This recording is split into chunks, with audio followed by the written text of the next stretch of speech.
بسم الله الرحمن الرحيم. الرحمن علم القرآن، خلق الإنسان علمه البيان. الشمس والقمر بحسبان، والنجم والشجر يسجدان، والسماء رفعها ووضع الميزان ألا تطغوا في الميزان، وأقيموا الوزن بالقسط ولا تخسروا الميزان. والأرض وضعها للأنام، فيها فاكهة والنخل ذات الأكمام، والحب ذو العصف والريحان. فبأي آلاء ربكما تكذبان؟ خلق الإنسان من صلصال كالفخار، وخلق الجان من مارج من نار. فبأي آلاء ربكما تكذبان؟ رب المشرقين ورب المغربين، فبأي آلاء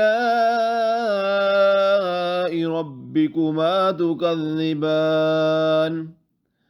مرج البحرين يلتقيان، بينهما برزخ لا يبغيان. فبأي آلاء ربكما تكذبان؟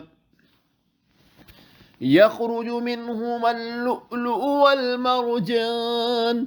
فبأي آلاء ربكما تكذبان؟ وله الجوار المنشآت في البحر كالأعلام.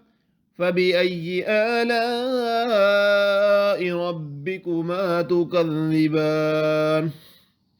كل من عليها فان، ويبقى وجه ربك ذو الجلال والإكرام. فبأي آلاء ربكما تكذبان؟ يسأله من في السماوات والأرض كل يوم في شأن. وبأي آلاء ربكما تكذبان؟ سنفرغ لكم أيها الثقلان. فبأي آلاء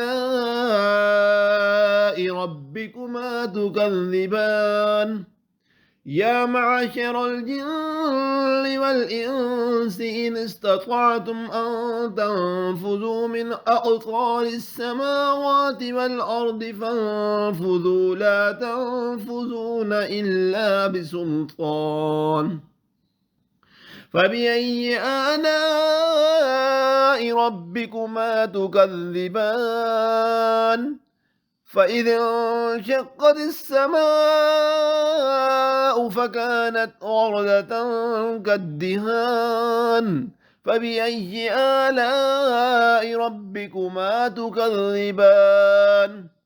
فيومئذ لا يسأل عن ذنبه إنس ولا جان. فبأي آلاء ربكما تكذبان؟ يعرف المجرمون بسيماهم، فيؤخذ بالنواسي والأقدام. فبأي آلاء ربكما تكذبان؟ هذه جهنم التي يكذب بها المجرمون، يطوفون بينها وبين حميم آن. فبأي آلاء ربكما تكذبان؟ ولمن خاف مقام ربه جنتان. فبأي آلاء ربكما تكذبان؟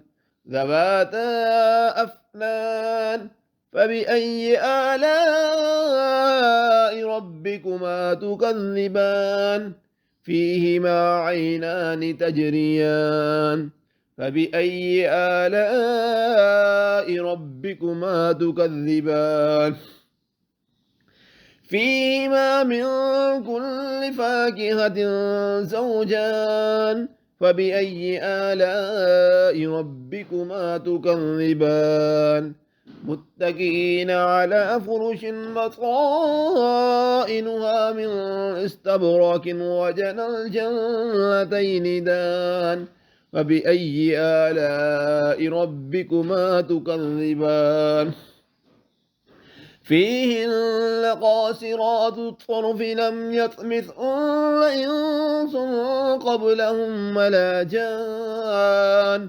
فبأي آلاء ربكما تكذبان كأنهن الياقوت والمرجان فبأي آلاء ربكما تكذبان هل جزاء الإحسان إلا الإحسان فبأي آلاء ربكما تكذبان ومن دونهما جنتان فبأي آلاء ربكما تكذبان مدهامتان فبأي آلاء ربكما تكذبان فيهما فاكهة ونخل ورمان فبأي آلاء ربكما تكذبان فيهن خيرات حسان فبأي آلاء ربكما تكذبان حور مقصورات في الخيام فبأي آلاء ربكما تكذبان لم يطمثهن إنس قبلهم ولا جان فبأي آلاء ربكما تكذبان متكئين على رفرف خضر وعبقري حسان فبأي آلاء ربكما تكذبان تبارك اسم ربك ذي الجلال والإكرام